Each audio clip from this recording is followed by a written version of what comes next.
Hello everyone, welcome to my YouTube channel politics world. आज हम chapter 4 international organisations पढ़ने वाले हैं। हम बहुत ही इजी और क्रिस्प वे में सारे के सारे important points line to line NCERT से जो भी इंपॉर्टेंट है वो सब चीज़ें पढ़ने वाले हैं इस चैप्टर में। और ये वीडियो आपको दो पार्ट्स में मिलेगा, पार्ट 1 एंड पार्ट 2 में। तो आइए शुरू करते हैं वीडियो को।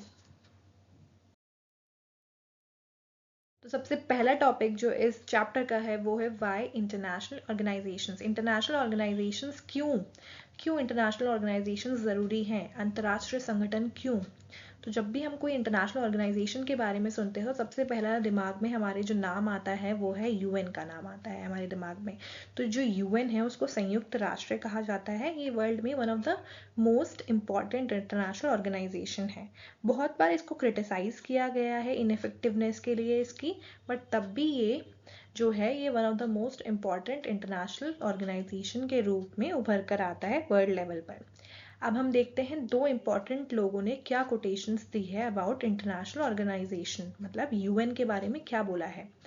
तो सबसे पहले है डैग हैमरस्कोल्ड। उन्होंने क्या बोला, he was the UN second general secretary general. तो उन्होंने बोला था UN was created not to take humanity to heaven, मतलब यूएन इसलिए नहीं बना कि हम इंसानियत को स्वर्ग में ले जाएं, बट इसलिए बना है ताकि हम उसको नर्क से बचा पाए, मतलब ताकि we have to save it from the hell. Okay. तो उन्होंने कहा कि संयुक्त राष्ट्र को इंसानियत से स्वर्ग ले जाने के लिए नहीं बल्कि नर्क से बचाने के लिए बनाया गया था। ठीक है, अब साथ में हम देख लेते हैं शशि थरूर ने क्या बोला। शशि थरूर ने बोला कि diplomacy and discussions is better than war, मतलब जो ये डिस्कशंस करते हैं हम, डिप्लोमेटिक टॉक्स करते हैं यूएन के अंदर, ये बेटर है वॉर से, मतलब लड़ाई करने से बेटर तो हम बात करके अपने कॉन्फ्लिक्ट को सुलझा लें, वो ज़्यादा बेटर है। अब हम बात कर लेते हैं इम्पोर्टेंस ऑफ इंटरनेशनल ऑर्गेनाइजेशंस। क्या क्या इंपॉर्टेंस है इंटरनेशनल ऑर्गेनाइजेशंस की।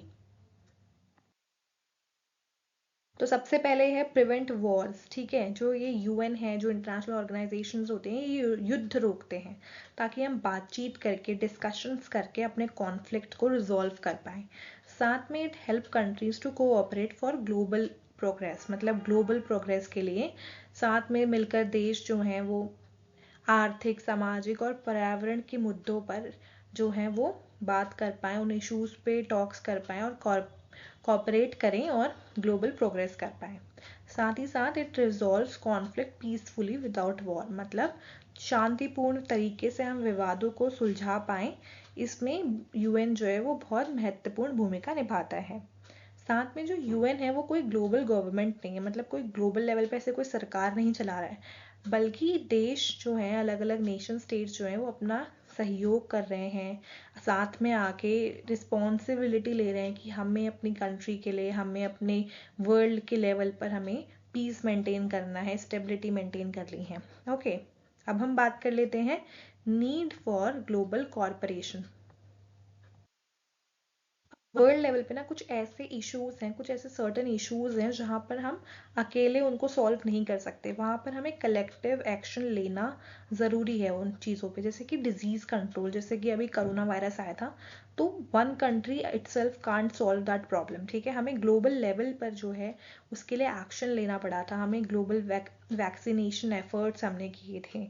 साथ में हम देखते हैं क्लाइमेट चेंज, जैसे क्लाइमेट चेंज का जो मुद्दा होता है, जलवायु परिवर्तन जिसे कहते हैं, global warming, green house effects जो हैं, इन सब की प्रॉब्लम्स में भी हमें कलेक्टिव एक्शंस लेने पड़ते हैं। इसलिए बहुत सारी समिट्स होती हैं, बहुत सारी ग्लोबल लेवल पे टॉक्स होती हैं कि कैसे हम क्लाइमेट चेंज और ये जो ग्रीन हाउस एमिशंस हैं इसको रिड्यूस कर पाएँ। ठीक है, साथ में disaster management and humanitarian aid, इन सब चीज़ों के लिए भी हमें इंटरनेशनल लेवल पर कलेक्टिव एक्शंस लेने पड़ते हैं। International organizations help states negotiate, coordinate and enforce agreements। मतलब जो इंटरनेशनल ऑर्गेनाइजेशंस हैं, ये जो देश होते हैं अलग अलग, उनके बीच में क्या करता है, उनको हेल्प करता है कोऑर्डिनेट करने में, ताकि वो एक साथ एग्रीमेंट कर पाएँ कोई चीज़ पर और अपने एग्रीमेंट्स को, उन चीज़ों को, पॉलिसीज़ को लागू कर पाएँ अपनी कंट्रीज़ में। अब देख लेते हैं challenges in international cooperation. International cooperation में क्या क्या चैलेंजेस आते हैं। बहुत सारी ऐसी चीज़ें होती हैं जहाँ पर नेशंस में agree to cooperate but struggle with, मतलब बहुत सारी ऐसी पॉलिसीज़ बनती है जहाँ पर हम बातचीत करके पॉलिसीज़ तो बना लेते हैं, बट हम स्ट्रगल कहाँ पर करते हैं, cost sharing, fair distribution of benefits. Cost sharing की बात पर और फेयर डिस्ट्रीब्यूशन ऑफ बेनिफिट्स मतलब खर्चा और फायदे कैसे बांटे, ये यहाँ पे प्रॉब्लम आ जाती है। बहुत बार भरोसे की कमी होती है, ट्रस्ट इशू बहुत बार होता है कि कोई कंट्री चीट ना कर दे, ऐसा इंश्योर कौन करेगा, तो उनमें भी ना प्रॉब्लम्स आती हैं। International organisations help to provide structure, rules, mechanism and to cooperation smoother. मतलब कि स्मूथ कॉरपोरेशन के लिए जो इंटरनेशनल ऑर्गेनाइजेशंस हैं वो कुछ रूल्स देती हैं, कुछ स्ट्रक्चर बताती हैं, मैकेनिज्म उनके पास नोट डाउन होता है। तो वो सब चीज़ें कौन देता है हमें? इंटरनेशनल ऑर्गेनाइजेशंस देती हैं, ताकि जो कंट्रीज़ हैं एक दूसरे के साथ स्मूथ कॉपरेशन कर पाएँ। ओके, इसलिए हमारा लाइफ में इंटरनेशनल ऑर्गेनाइजेशंस ज़रूरी हैं। Why international organisations are important, उसका आंसर हमको यहाँ पे मिल गया है। ठीक है, अब आगे देख लेते हैं यूएन के बारे में और क्या चीज़ें बताई गई हैं। तो अब हम बात करेंगे एवोल्यूशन ऑफ यूएन की। यूएन का ओरिजिन क्या है, कैसे यूएन का एवोल्यूशन हुआ, उसके बारे में हम देखते हैं। तो सबसे पहले एक ऑर्गेनाइजेशन बनाया गया, league of nation. League of nation बना था 1919 में। तो इसका क्या काम था? जो लीग ऑफ नेशन था, इस ऑर्गेनाइजेशन को इसलिए बनाया गया था ताकि ये वर्ल्ड लेवल पर पीस को मेंटेन कर पाए, पीस बनाए रखे। बट फिर क्या हुआ? It failed to maintain the peace और वर्ल्ड वॉर 2 हो गई। 1939 से लेकर 1945 तक वर्ल्ड वॉर 2 चली। तो it failed to prevent the war, to stop the war. Second world war को रोकने के लिए ये असमर्थ रहा। उसके बाद सक्सेसर ऑर्गेनाइजेशन बनाया गया जिसका नाम रखा गया यूनाइटेड नेशंस। यूनाइटेड नेशंस 1945 में बना and it was made to reduce the conflict, to prevent the conflict, ताकि जो नए कॉन्फ्लिक्ट्स हो रहे हों उनको हम रोक सकें और जो कंट्रीज हैं वो एक दूसरे के साथ मिलकर काम करें, एक दूसरे के साथ कोऑपरेट करें और कॉरपोरेशन करें और साथ में मिलकर काम करें। अब जब ये यूएन बना था उस टाइम 51 कंट्रीज जो थी वो फाउंडिंग मेंबर्स थी इसकी। इन 51 कंट्रीज ने यूएन चार्टर को साइन कर दिया था as its founding member. Okay, अब हम देख लेते हैं ऑब्जेक्टिव्स क्या क्या है यूएन के। यूएन के क्या क्या ऑब्जेक्टिव्स हैं? यूएन के 3 मेन ऑब्जेक्टिव्स हैं। सबसे पहला है प्रिवेंट इंटरनेशनल कॉन्फ्लिक्ट्स, मतलब जो इंटरनेशनल लेवल पे कॉन्फ्लिक्ट्स हो रही हैं, जो वॉर्स हो रही हैं, उनको रोकना और वॉर होने से बचाना। सेकेंड वन है कि जो प्रमोट करे global cooperation for piece, security and development. मतलब ग्लोबल लेवल पर पीस के मुद्दों पर, सिक्योरिटी के मुद्दों पर, डेवलपमेंट के मुद्दों पर एक साथ आकर बातचीत करें और इन सब चीज़ों को बढ़ावा दें। थर्ड वाला जो मुद्दा है वो है इकोनॉमिक और सोशल डेवलपमेंट को एड्रेस करे। मतलब इकोनॉमिक और सोशल डेवलपमेंट पर ध्यान दे ताकि गरीबी और भुखमरी और कॉन्फ्लिक्ट को रोका जा सके। ठीक है, कि सोशली बैकवर्ड जो कंट्रीज़ हैं, जो इकोनॉमिकली बैकवर्ड कंट्रीज़ हैं, उनकी हेल्प कर पाए ताकि वर्ल्ड से पॉवर्टी ख़त्म हो पाए, गरीबी ख़त्म हो पाए और कॉन्फ्लिक्ट्स को रोका जा सके।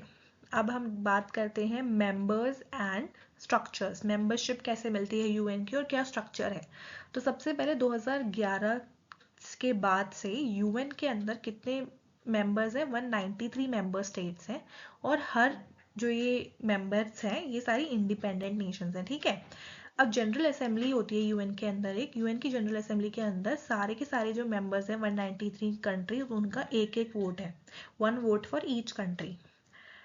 सिक्योरिटी काउंसिल जो यूएन की है उसके अंदर 5 परमानेंट मेंबर्स हैं जिनके पास वीटो पावर है। अभी मैं आपको वीटो पावर का मतलब भी बताऊंगी।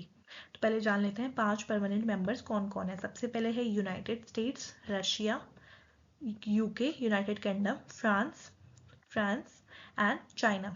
ठीक है, ये 5 जो कंट्रीज हैं ये इसकी परमानेंट मेंबर्स हैं, उनके पास वीटो पावर है। वीटो पावर का मतलब ये होता है कि अगर कोई भी पॉलिसी बन रही हो, वर्ल्ड लेवल पे कोई डिस्कशन हो रहा हो, ठीक है, और उसमें से 4 कंट्रीज अगर उस डिस्कशन पे अपनी हाँ कह रही हैं, ठीक है, उस डिस्कशन के लिए रेडी है और बाकी और जो मेंबर्स जनरल असेंबली के लिए वो भी रेडी हैं, बट अगर एक कंट्री मना कर देगी, अपना वीटो यूज़ करके मना कर देगी, तो इसका मतलब ये होगा कि वो जो 4 कंट्रीज़ की जो राय है वो भी कट जाएगी और वो 1 कंट्री की बात पूरी होगी। तो वीटो का मतलब यही होता है कि veto is a very big power जो इनको दी जाती है इन परमानेंट मेंबर्स को।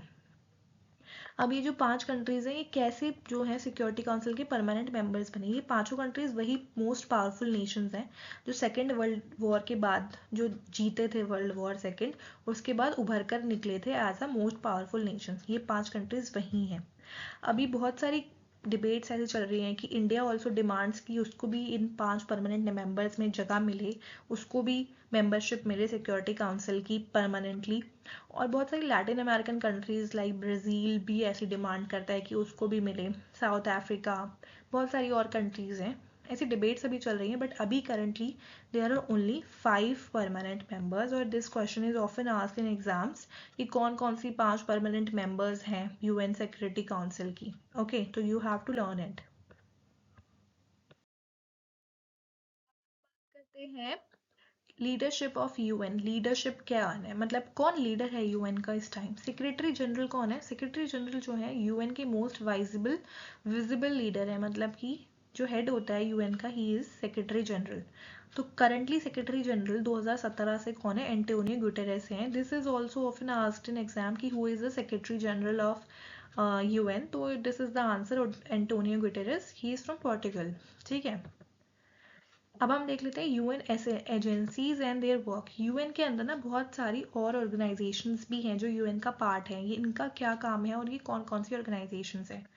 वॉर एंड पीस डिस्कशंस होती हैं जनरल असेंबली और सिक्योरिटी काउंसिल के अंदर। सिक्योरिटी काउंसिल और जो जनरल असेंबली जिसकी हमने बात करी थी, वहाँ पर हम वॉर से रिलेटेड और पीस पर डिस्कस करते हैं। बाकी जो सोशल और इकोनॉमिक इश्यूज को देखते हैं उनके लिए अलग ऑर्गेनाइजेशंस बनाई गई हैं, जैसे कि WHO वर्ल्ड हेल्थ ऑर्गेनाइजेशन जो ग्लोबल हेल्थ इश्यूज पर बात करता है। UNDP United Nations development programme, ये सस्टेनेबल डेवलपमेंट की बात करता है।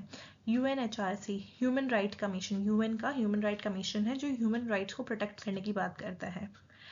UNHCR यूएन का हाई कमीशन फॉर रेफ्यूजीज को असिस्टेंट देने के लिए, रेफ्यूजीज के जो डिमांड्स हैं उनके उनके लिए राइट्स के लिए लड़ने के लिए ये काम करता है। UNICEF children's fund child welfare और एजुकेशन पर काम करता है। UNESCO educational scientific and cultural organisation, education and heritage protection पे यूनेस्को काम करता है। तो ये some of the most important organisations agencies हैं यूएन की, इनके बारे में आपको पता होना चाहिए। साथ में अब हम देखते हैं role of UN after cold war. Cold war के बाद से क्या रोल रहा है यूएन का। The US emerged as world super power post cold war.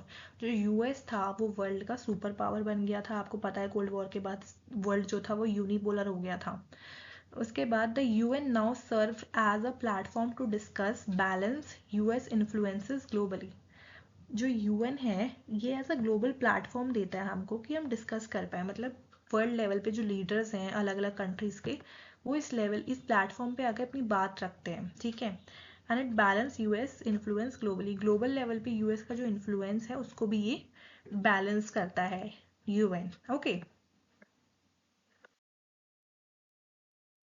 Thank you for watching my video. If you like the video please like and subscribe to my channel. और इस chapter का part 2 देखना भी बहुत ज़रूरी है, वो भी मेरे चैनल पर अपलोडेड है, वो भी आप ज़रूर देखें। और तब तक के लिए बाय बाय। मैं जल्द मिलूंगी आपको न्यू वीडियो के साथ।